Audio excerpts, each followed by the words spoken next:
Oyudo ni jopuonjre mag mbalariany mopogore opogore mag piny owacho ma pacho kaendi koro dhi chako somo ayanga wuok tich juma manyien bang' riwruoge mag jopuonj kod jotije mbalariany tieko ayanga ng'anyo margi manokawo ndalo 49.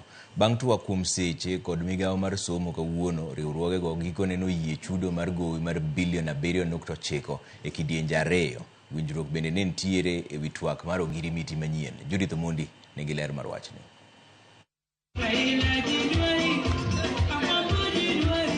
Miel, lweruok kod migawo mar somo orumo ayanga odiochieng' makawuono bang' riwruoge mag jopuonj kod jotije mag mbalariany chopie winjruok kod migawo mar somo kendo chuowe kok gi winjruok matieko ng'anyo ma osebedo e pacho ka kuom odiochienge 49.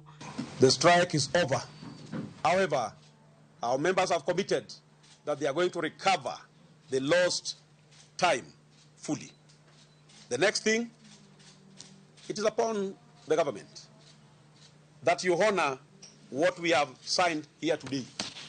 But if you don't honor this agreement, I'll call even a strike next week. Chakruok mar winjruogni nyobedo nyoro e nyim komiti mar somo e od bura kama telo mar Uasu kod Kusu e kind riwruoge mamoko ne okonigi nyalo mbeko tol kendo yie dokie tich gi paro mar sirkal mar chulogi maromo bilion 7.7 e kidienje ariyo.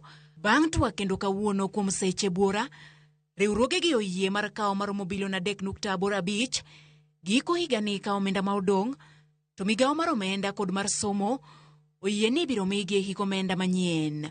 Ka otenore kod ogirimiti manyien ma owinjo chak tich, gino mabende ne okelo ng'anyo, winjruok obedo ni gibiro bedo kod twak mar bedo e winjruok e thuolo mar ndalo 30 mabiro. Unions accepted the two-phased payment, first payment of 3.85 billion in first payment of 3.85 billion towards the end of this year and after the first supplementary, and the second payment will be in the financial year of 2026-2027.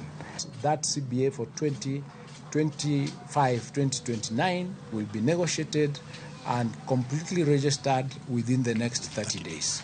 Bende winjruogni ochuo kogno mondo miduol mandiko jopuonj kod jotije mag mbalariany oruch oko kum manyicha gi miyo jotije duto mag mbalariany kotenore kod ng'anyo ni ma osebedo kadhi nyime.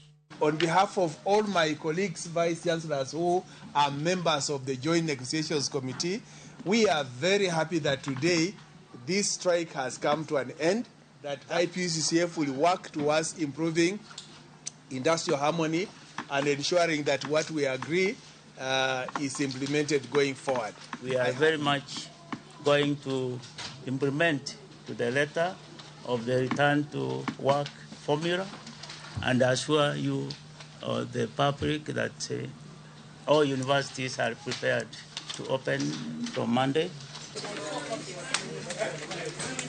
Girumo mar ng'anyo mar jopuonj kod jotije mag mbalariany odiochieng' makawuono ting' koro dong' ne piny owacho mondo mi ginene giketo e tim gik ma gichuowe kogno odiochieng' makawuono mondo mi ogeng' ng'anyo manyalo bedo e kinde mabiro. Judith Omondi, Ramogi TV, Nairobi.